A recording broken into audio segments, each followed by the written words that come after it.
오늘 저는 시편 133편 1절에서부터 3절의 말씀을 가지고 복받은 세대라는 제목을 통하여 하나님의 말씀을 증거하고자 합니다.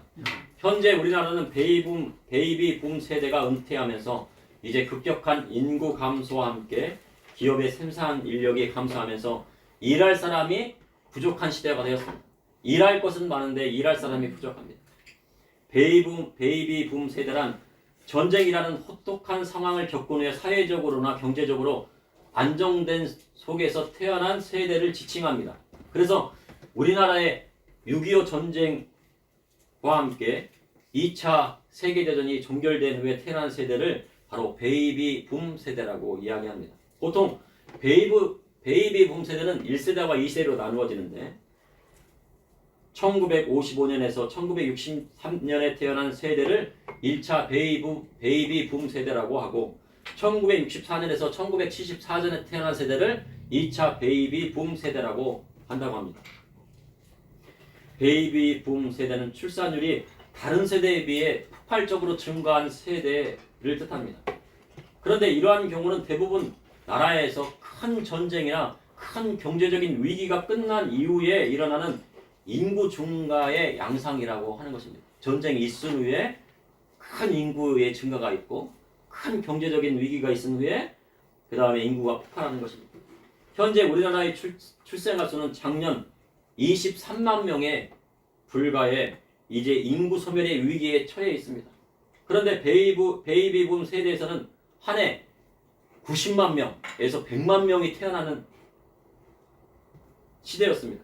그래서 학교에 가도요, 교실이 부족하여 한 학년에 13반은 기본이고 15반, 20반을 넘는 경우도 있습니다. 그리고 한 교실에 50명, 70명이 들어가서 책상이 부족해가지고 막 나무 책상으로 만들고.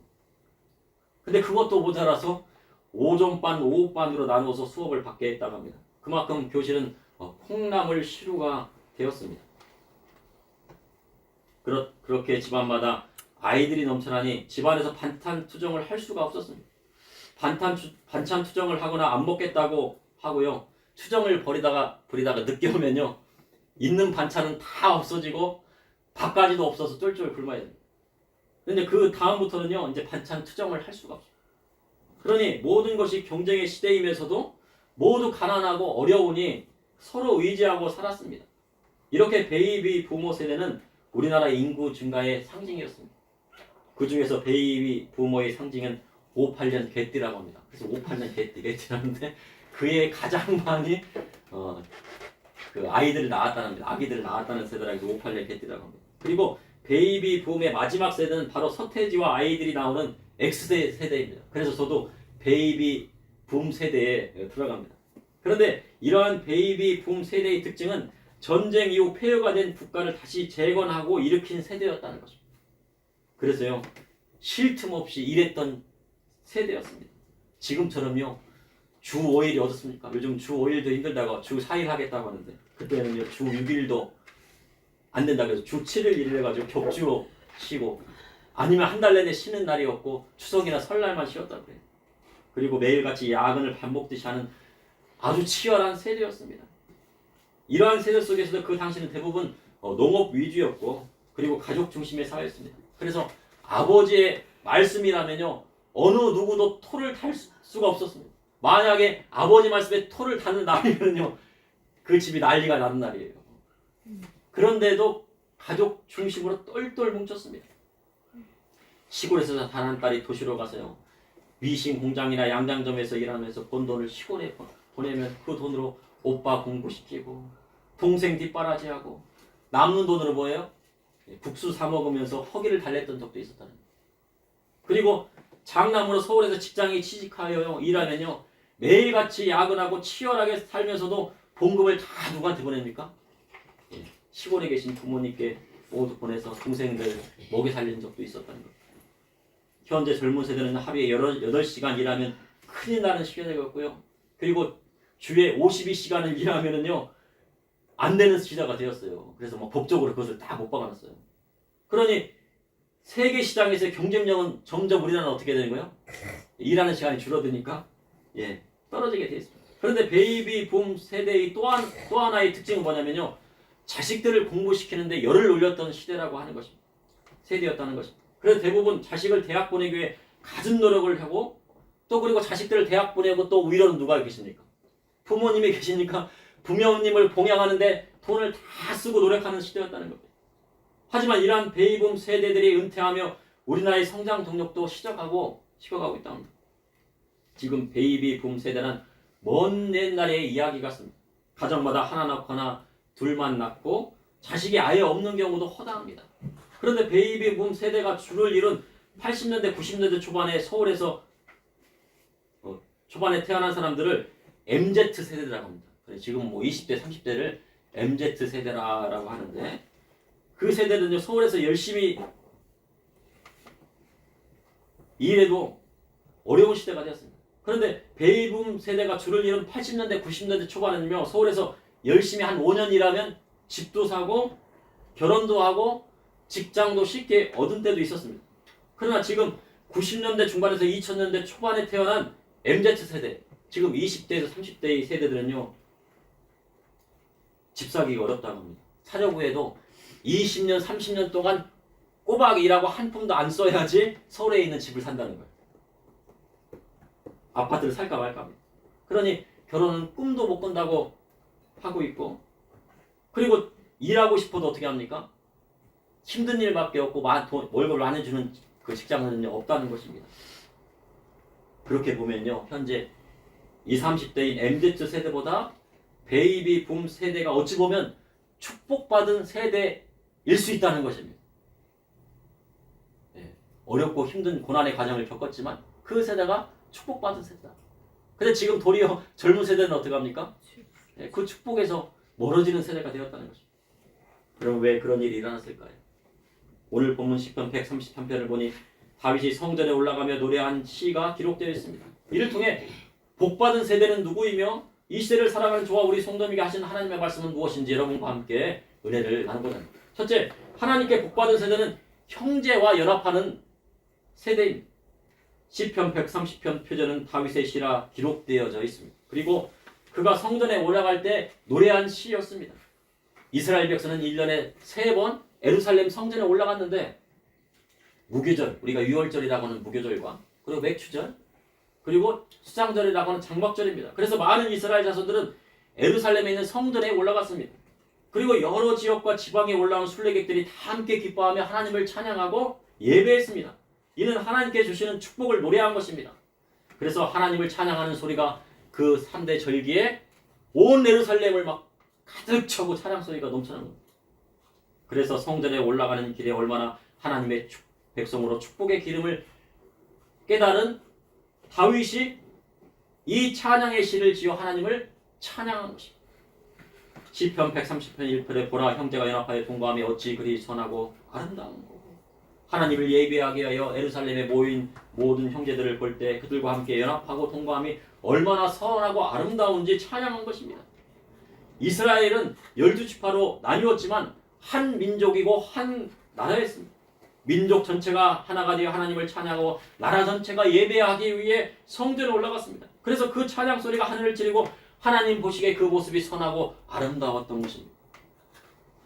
누가복음 2장에 보면요 예수님께서 12살 되던 해에 나사렛에서 요셉과 어머니 마리아와 함께 예루살렘에 올라갔습니다. 그날은 아마 유월절이었습니다. 보통 이러한 순례는 개인 단위로 가는 것이 아니고 무슨 단위로 갑니까? 가족 단위로 올라갔던 것이 성경은 기록하고 있습니다. 그래서 다윗 때부터 이스라엘 자손은 예루살렘에 올라갈 때 집안의 가족과 형제들이 올라가 하나님을 예배했습니다. 그런데 현대 교회로 오면서 이 형제라는 말을 무엇으로 해석합니까? 교회에 다니는 형제 자매, 믿음을 가진 성도들을 형제 자매라고 해석할 때가 있습니다. 어찌 보면 그러한 해석도 틀린 부분이라고 할 수는 없지만 이곳에서 나오는 형제는 바로 피를 나눈 형제와 가족을 뜻하는 것입니다. 이스라엘 자손은 전쟁에 나갈 때 각 지파별로 나갔습니다. 그래서 각 지파의 최고의 어른이 족장이 되어서 모세가 70인 장로를 세웠잖아요. 각 집안마다 70명의 장로를 세운 겁니다. 그리고 그 지파를 이끌고 어디를 나갔습니까? 전쟁에 나갔습니다. 그러니 전쟁에 나가면 할아버지와 아버지와 아들이 함께 전쟁에 나가니 그곳에 헛된 죽음이 없는 거예요. 어떻게 할아버지가 자기 손자를 막 최전방에 내려와서 내몰아가지고 싸움을 시킵니까? 차라리 아버지와 할아버지가 전장이 최전방에 나가서 싸우고 자손들은 어떻게 해요? 뒤에서 너희들은 뒤치다거리나 하고 거기 그 전쟁에 승리하면은 그런 물건이나 취하라고 할 것입니다. 그래서 헛된 죽음이 없습니다. 그런데 현재 러시아에 파견된 북한 병사 12,000명은요 우크라이나 전쟁에 아무런 상관이 없는 병사들입니다. 근데 러시아 병사들이 그 북한 군인들을 얘기한다는 거예요. 저 중국 놈들이 와가지고 우리 먹을 것도 없고 저게 뭐야 숙소도 없는데 어디다 쟤들을 재우고 할 거냐는 거예요. 천덕꾸러기라는 거예요. 중국 사람은 아니잖아요. 근데 이제 러시아가 이제 세계적으로 이제 중국에 대한 그런 것이 있기 때문에 북한 군인들을 중국 사람이라고 하는 거예요. 그런데 악한 김정은은 10대, 20대 젊은 병사들을 어디로 몰았어요? 사지로 몰았어요. 50대, 60대도 아니고 몇 대요? 10대, 20대요. 젊은 병사. 병사들의 목숨을 한낱 돈벌이용으로 바꾸려 합니다. 이는 왜 이런 현상이 일어났습니까? 북한 주민이 가족끼리 연합하지 않고 형제끼리 연합하지 않고 독재자의 말을 들어왔기 때문에 그래요. 먹고 사는 문제를 누구한테 의탁했다는 거예요? 독재자 김일성한테 의탁하고 독재자 김정은한테 의탁하고 정치인들에게 의탁했기 때문이라는 것입니다. 그만큼 형제가 연합하고 가족이 연합하면 독재자도 두려웠다는 것입니다.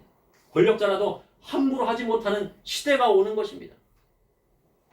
현대 교회는 많은 성도들이 모이기 위해 형제 연합을 강조했습니다. 그런데 시편 133편의 형제는 교회의 형제의 이 뜻이라는 것이 아니라 피는 나는 가족을 뜻하는 것입니다. 현대 사회에서 교회에 나오는 성도가 연합하는 것은 어떻게 보면 쉬운 일이에요. 교회에 나오면 즐겁잖아요. 그래서 서로 친절하게 좀 해주고 민감한 부분들은 또 서로 허물을 덮어주고 실수가 있더라도 덮어주고 그리고 항상 친절하게 대해주면요 서로 즐거워요. 얼마나 즐겁습니까? 같이 밥도 먹고 막 하면은 형제. 그런데요 가족 중에 형제 연합하는 것은요 교회에 나와서 성도들이 연합하는 것보다 더 어렵다는 거예요. 더 어려운 일이 되었다는 것입니다. 과거 6.25 전쟁의 이순에 모든 것이 폐허가 되고 어려웠던 시절에는 서로 없이 살았어요. 서로 가난해요. 너도 가난하고 나도 가난하니까 어떻게 합니까? 있는 거 없는 거 다 이거 서로 나누고 살고 기쁨으로 살고 형제끼리 돕고 살았어요. 다 가난하니 서로 돕고 살았어요. 그런데 현대 살아오면서 뭐합니까? 사람들이 돈을 사랑하면서요. 형제와 연합하는 것은 쉬운 일이 아니었어요. 형제 안에서도요. 부자로 사는 형제가 있고 가난하게 사는 형제가 있고 어떤 사람은 중산층으로 사는 거예요. 다양하다는 거예요. 그러니까 서로 연합하는 것은 더 어려워지는 것입니다. 왜 어렵습니까? 형제의 연합이? 돈 문제와 재산 문제가 끼기 시작하면요. 형제끼리 연합하고 형제끼리 자족끼리 연합하고 형제끼리 연합하는 일은 쉬운 일이 아닙니다. 그래서 서로 싸우고 형제를 뭐처럼 생각해요? 남처럼 외면하고 사는 거예요.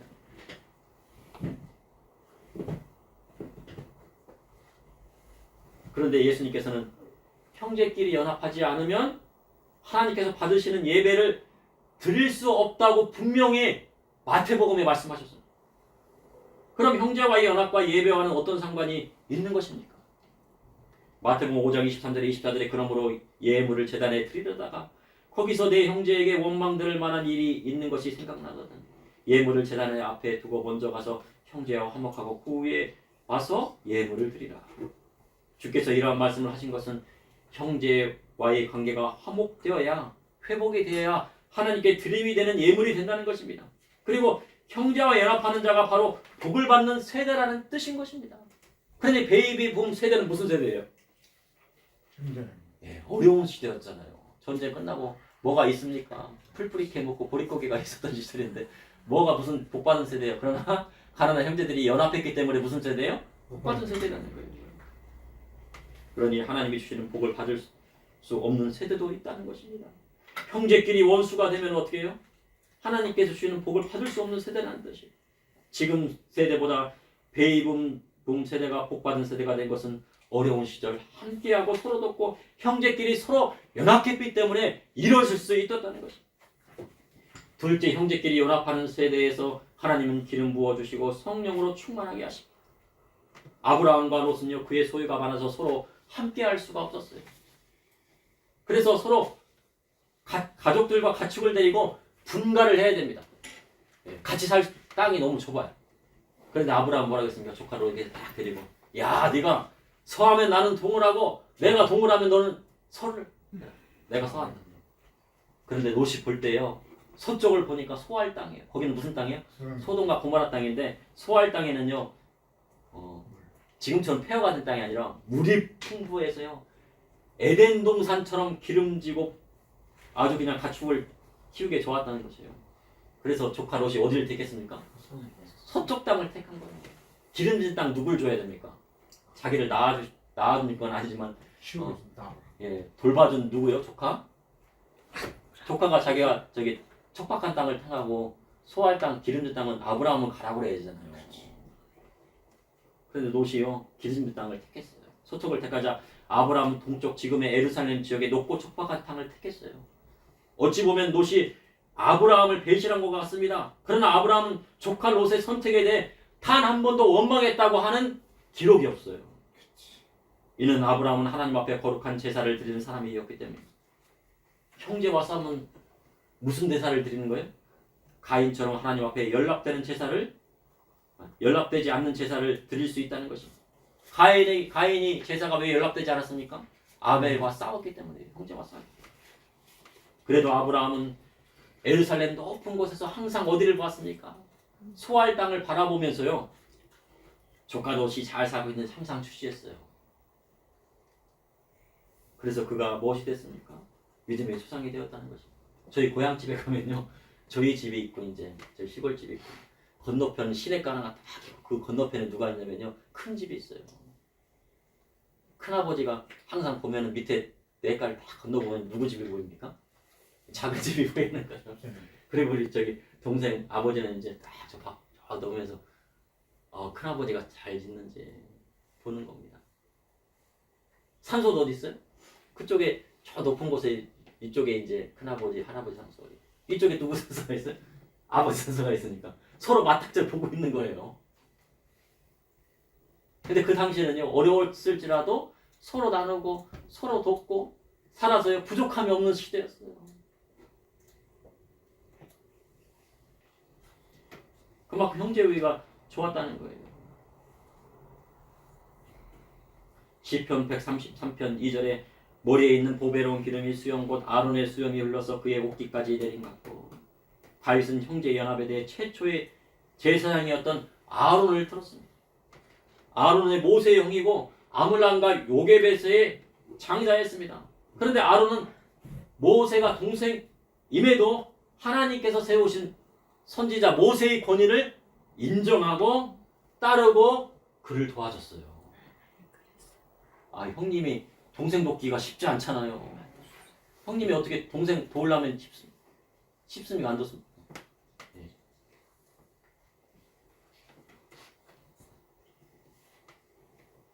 그리고 하나님께서 세우신 대제사장의 자리에 오르게 된 것입니다. 대제사장을 세울 때는 그의 머리 위에 기름을 붓습니다. 지금으로 말하면요 성경에 나오는 감람유라고 하는데 그 감람유가 아니고 올리브유입니다. 이제 정말 그 해석은 우리 올리브유 많이 먹잖아요. 올리브유를 그 머리에다가 딱 붓는 거예요. 우리 올리브유 식용유 있죠. 그걸 막 한 거를 막 딱 부으면 어떻게 됩니까? 아론의 머리 위에 딱 흘러내면서 아론의 수염이 얼마나 깁니까? 수염이 쫙 긴 수염이 딱 하는데 그 수염이 딱 흘러내면서 또 그의 옷깃을 딱 흘러내는 거예요. 그래서 어떻게 돼요? 그 기름이 온몸을 충만하게 하는 것입니다. 구약시대의 기름을 머리에 붓는 것은 신약시대 성령의 충만함을 뜻하는 것입니다. 이스라엘 대제사장은 아론의 반차를 따르는 제사장이지만 우리 주님은 아론의 반차가 아닌 살레바 왕인 멜기세덱의 반차를 따르는 영원한 제사장입니다. 그래서 하나님의 어린 양이신 예수 그리스도로 자신이 제물이 되어 속건 제물이 되시고 영원한 제사장의 직분으로 온 인류의 죄를 대속하여 주신 것입니다. 그리고 부활 승천하시어서 아버지께 성령을 받아 약속하신 보혜사 성령을 물 붓듯이 부어주신 것입니다. 약속하신 성령을 기름 붓듯이 부어주신 것은 형제와 연합한 사람에게 부어주신 것입니다. 형제와의 연합이 없이는 하나님께 드려지는 제사가 하는 예배가 될 수가 없습니다. 아무리 방언을 한다고 해도요 예언하면 무슨 소용이 있습니까? 형제를 사랑하지 않고 연합하지 않으면 무슨 소용 같아요?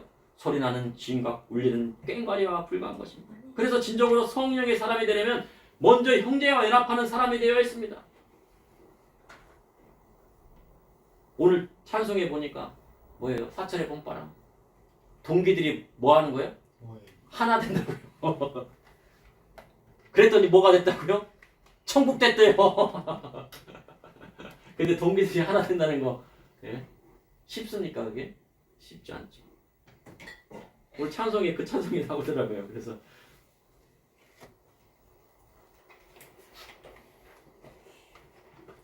그러면 교회에서 성도들과 연합하면 되지 않을까요?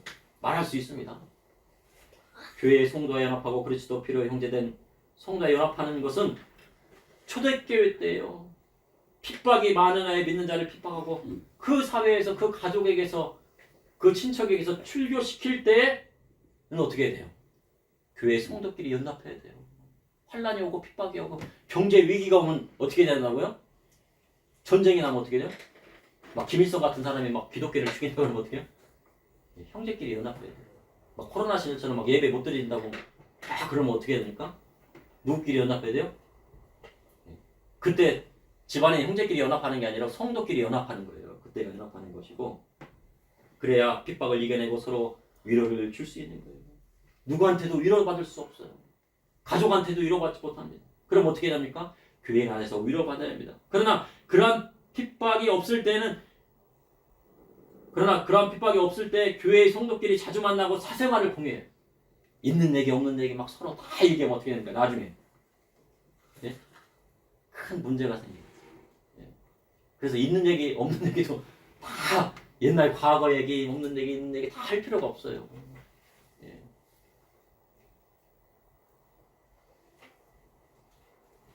이러한 핍박이 없을 때는 없는 때는 누구끼리 연합하라고요? 네, 가족끼리 연합하고 형제끼리 연합하여 하나님께 영광 돌려야 복된 세대가 되는 거죠. 그런데 가족끼리 연합하고 피를 나는 형제와 자매끼리 연합하는 것은 쉽지 않아요. 우리 만나면 즐겁잖아요. 근데 형제끼리 만나면 즐거우십니까? 예, 즐겁죠. 그러면 이제 복된 사람이고 즐겁지 않고 막 그것이 힘들고 어렵고 막 그냥 하기 싫다고 그러면요 어려운 거예요. 안 돼. 그러나 성경은 복된 세대가 되기 위해서는 그리하라 하십니다. 그래야 진정으로 성령으로 충만한 사람이 되는 것입니다. 어려운 말씀이에요. 근데 이 말씀이 저한테도 어려운 말씀입니다. 예, 예.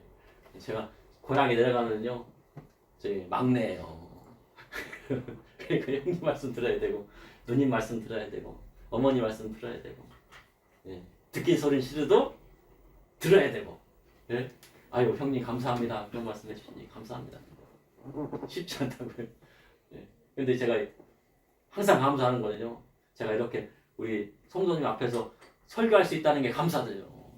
제가 하나님께서 이제 주시는 말씀을 하지만 제가 또 설교하는 말씀 그런 설교를 잘 들어주시니까 저는 감사한 거예요. 제가 세상에 나가면 누가 들어줍니까? 예. 제 형제 자매들도 잘 안 들어주는데 그게 감사하죠. 셋째 복받은 세대는 형제끼리 서로 연합하여 예수님께서 주시는 영생의 복을 함께 누리는 사람입니다. 현대 사회는 정말 어려운 시대가 되었습니다. 우리나라는 아파트 열풍이 불었어요. 과거 부모 세대는 자식 키우느라 돈 쓰고 부모님을 봉양하느라 돈 다 쓰고 형제를 돕느라고요 다 쓴 세대예요. 모든 돈을 자식과 부모와 형제를 위하여 썼습니다. 근데 지금 세대는 돈을 쌓아서요 어디에 씁니까? 네, 아파트. 그래갖고 요즘요 아파트가 이 노래가요 전 세계 지금 막 유튜브와 빌보드 차트에서 1위를 하고 있대요. 그 노래 아십니까? 예, 그 노래가 요즘. 예. 근데 우리나라의 아파트는 뭐예요? 뭐 아파트를 사면 부에 막 그런 걸로 하잖아요. 근데 이제 미국에서는 아파트먼트라고 그래가지고 그것은 이제 미국에서 그 아파트는 임대 아파트를 얘기하는 거예요. 조그마한 이런 자취방을 얘기하는 겁니다. 예. 그 미국 사람들 돈 벌면 어디 살아요? 주택 살아요. 주택. 단독주택. 예. 그래서 총 들고 있으면서 딱 누가 들어오면 쏜다고 하고 막 그러는 겁니다. 주택 사는. 예. 근데 우리나라는 뭐를 산다고요? 아파트. 아파트. 막 그런 노래를 막 하는데 예? 너무나 웃기더라고요. 그 노래를. 그 노래하는 가수가 이제 아파트에서 조그마한 데서 막 놀고 막 막 놀고 자빠지자는 그런 얘기예요. 근데 좋은 노래가 아니에요. 저 이런 데 말씀하는 그런 노래는 안 좋은데. 근데 우리나라 사람들은 뭐를 해요? 아파트에 목숨 건다는 거예요. 아파트 사느라 뭣도 버려요? 자식도 버리고. 아파트 사느라 누구 버려요? 부모님 봉양이 되는데 부모님 봉양도 안 하고 부모를 버리는 세대가 되었어요. 그리고 누구와는 뭐같이 살아요? 형제와는 원수같이 산다는 거예요. 그러니 복받을 만한 세대가 아니라는 것입니다. 복받을 세대가 되지 못하는 것입니다. 그래서 20대, 30대 MZ 세대들이 택한 것이 있어요. 야, 이러다가 아파트 못 사면은 우리가 뒤처지는 거 아니냐. 그래서 영끌하고 비투에서 뭐 하는 거예요? 아파트를 샀대요.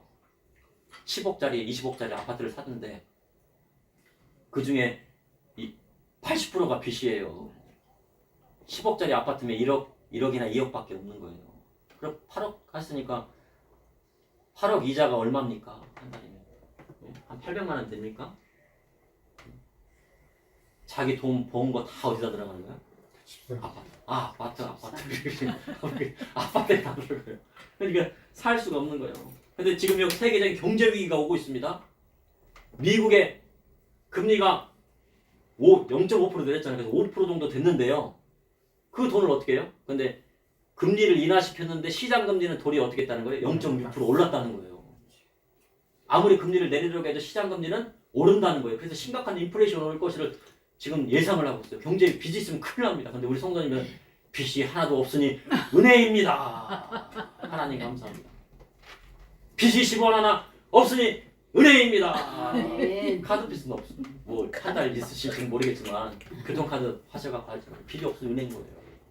지금요 빚 있는 사람은 잠 못 자요. 큰 금융위기가 오고 있어요. 그러니 그럴 때는 어떻게 돼요? 형제끼리 연합해야 한다는 거예요. 그 자식이 정말 잘 될지 못 될지는 할아버지 할머님이 가장 먼저 아세요. 할아버지 할머니가요 손자 손녀에게요 걱정되는 말씀을 하신다고 하면요 그 손자 손녀는 정말 잘못된 길을 걷고 있는 거예요. 보통 할아버지 할머니는 잔소리 안 하시잖아요 손자 손녀에게. 근데 잔소리를 다 하셨다. 그러면요 그 손자 손녀는 무슨 길을 걷고 있는 거예요? 네, 나쁜 길을 걷고 있다는 거예요. 근데 아버지나 엄마는 할 수 있어요. 항상 그 자식이. 근데 할아버지 할머니가 잘못됐다는 걸 얘기하면요 그건 그게 잘못된 거예요. 할아버지 할머니를 도와드리고 숟가락도 좀 갖다 놓고 할아버지 할머니가 좀 몸이 안 좋으시면 밥상도 차려드리는 거 드릴 수 있는 손자라고 하면요 그는 크게 성공할 사람이고 하나님 앞에 복받을 사람이라는 거예요. 복받을 사람이 따로 없는 거예요. 할아버지 할머니한테 맛있는 거 좀 먼저 갖다 드리고 숟가락 먼저 올려드리고 밥상 차려드리고. 세상에 결혼에 실패하는 경우는요 서로 이타적인 사람을 만나지 못했기 때문이라고. 이타적이라는 것은 자기의 이익보다 남의 이익을 더 생각하는 사람. 그런 사람 만나기가 하늘의 별따기인데 그런데 할아버지 할머니에게 잘해드리는 사람은 나중에 이타적인 사람으로 성장하여 크게 성공할 사람이에요. 이처럼 형제와 연합하기 위해서는요 이타적인 사람이 되어야 된다는 거죠. 그래서 예수님은 내 이웃을 내 몸같이 사랑하라고 하셨어요. 형제를 내 몸같이 사랑 안 하셨는데 내 몸 이상으로 사랑할 필요까지는 없어요. 어떤 사람은 막 내가 막 빚져가면서 형제를 막 사랑한다는데 그건 아니에요. 카드빚 내가면서 형제를 아니에요. 정말로 내 몸 이상으로 사랑하는 것은 예수님이나 선지자가 하는 거예요. 그런데 우리 주님은 내 이웃을 내 몸같이 사랑하라 하셨습니다. 그러니 형제를 내 몸같이 사랑하라고 하듯이 하면 되는 것입니다. 그래서 형제에 가게 되면 뭐 해야 돼요? 음식을 대접해야 돼요. 예, 음식 대접해 주는 게요 별거 아닌 것 같은데 큽니다. 예, 먹을 거 2개 있으면 하나는 형제를 줘, 하나는 나는. 사과 2박스 들었으면 한 박스는 가족한테 이렇게 나는 형제나 자매한테 보내줘. 그래야 형제와 연합하는 것입니다. 집안에 형제가 있는데 하나는 목회자가 되었다면요 11조를 누구한테 내야 됩니까? 다니는 교회에 내야 돼요? 그 형제에게 내야 돼요? 그 형제에게 내는 거예요. 자기는 큰 교회 다니는데 형제가 담임하는 교회는 찢어지게 가난해가지고 그냥 막 그런 교회예요. 그러면 어떻게 해야 돼요? 큰 교회 내야 돼요. 아주 작은 가난한 형제 교회 내야 돼요? 가난한 교회 내야죠. 내 가족이나 친척 중에 가난한 교회가 있으면 그곳에 11절 하는 것이 형제연합이에요. 어린 여러분 맞습니까? 안 맞습니까? 맞아요? 예. 누가 형 중에서 목회자가 딱 나왔다 그러면 동생이 11조를 해야 돼요. 내가 1억 벌었으면 1,000만 원 11조 해야 돼요. 만약에 동생과 목회자가 되었다 그러면 형님이 잘 살아요. 장로가 됐어요. 그러면 어떻게 돼요? 예. 1억 벌었으면 1,000만 원 11조 보내야 돼요. 그런데 요즘 설교는 어떻게 합니까?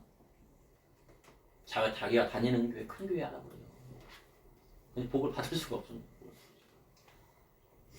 현재 큰 교회에서 연합하여 모인다고 해요. 아주 참 잘하는 일이에요. 그런데요, 큰 교회끼리 연합하는 것보다 더 중요한 것이 무슨 연합입니까? 형제 연합이라는 거죠. 하나님의 뜻은 아버지의 마음을 누구한테 돌리는 겁니까? 자녀에게로 돌리는 것이에요. 자녀들의 마음을 아버지에게 돌이키는 것, 부모에게 돌이키는 것이 하나님의 뜻이에요. 피를 나는 형제끼리 서로 회합하는 것입니다. 저는요 그 마음을 빼앗을 수가 없어요. 왜냐하면 이는 하나님의 뜻이기 때문에. 시편 133편 3절에 헬몬의 이슬이 시온의 산들에게 내린 같도다. 거기서 여호와께서 복을 명령하셨느니 곧 영생이로다. 하나님 앞에서 예배로 올라갈 때 형제와 연합함이 얼마나 아름다운지 헬몬의 이슬이 시온의 산들에게 내린 같도다 하셨습니다. 헬몬은요 레바논에 있는 산인데 그 정상에는 항상 눈이 있다고 합니다. 우리 담임 목사님 갔다 오셨대요. 맞습니까? 눈이 막 덮여 있어요. 헬몬산에. 그 눈이 막 녹아가지고요 물이 흐르는데요. 제가 동영상을 봤거든요. 저는 안 갔다 왔으니까. 예. 그 물이요 막 얼마나 맑은지. 칼칼칼칼.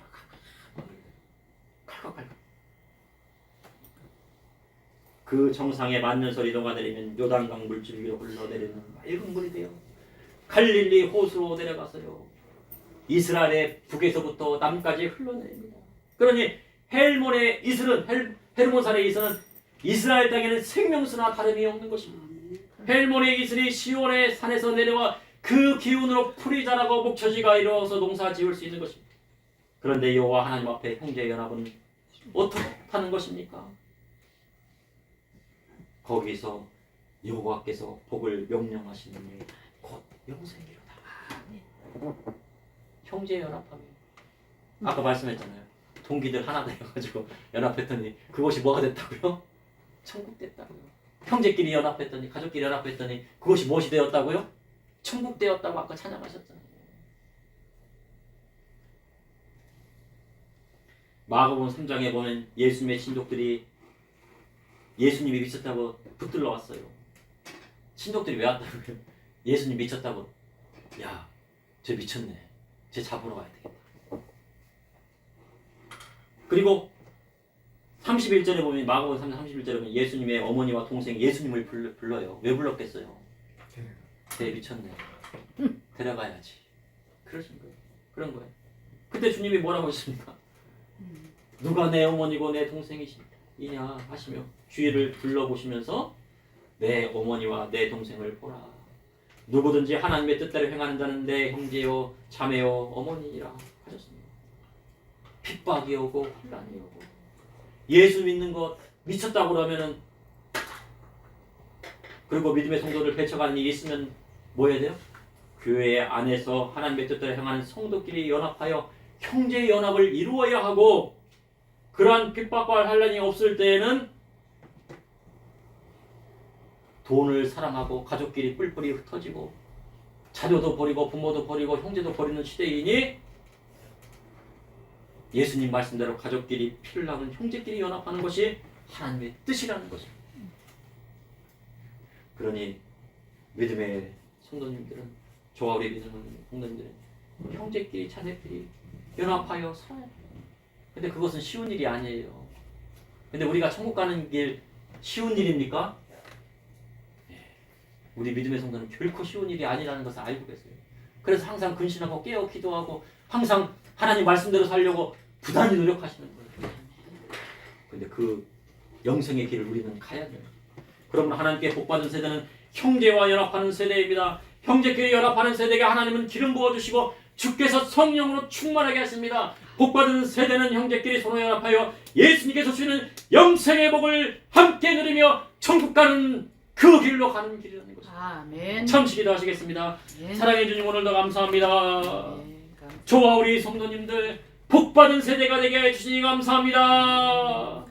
교회에 나와서 그리스도의 복음 안에서 형제끼리 연합하게 하여 주시고 또한 세상에 나가서는 가족끼리 연합하고 피를 나는 형제끼리 연합하고 사과 2개 있으면 하나는 나누고 아버지 하나님 좋은 옷 하나 있으면 하나는 나누고 서로 돕고 살며 행복하게 살아갈 수 있도록 하여 주시니 감사합니다. 앞으로 우리가 그렇게 하지 못했을지라도 환난과 핍박과 경제 위기가 오는 이 세대 가운데 주님의 말씀 따라서 아론의 아버지의 머리 위에 기름을 붓듯이 그 기름이 아론의 수염에 흘러넘치고 그 옷깃에 넘쳐흐르는 것처럼 저와 우리 성도님들 다 성령 충만받아서 그리스도의 복음의 말씀대로 살아서 영생의 길을 갈 수 있도록 인도하여 주시옵소서. 아멘. 예수님의 이름으로 기도합니다. 아멘.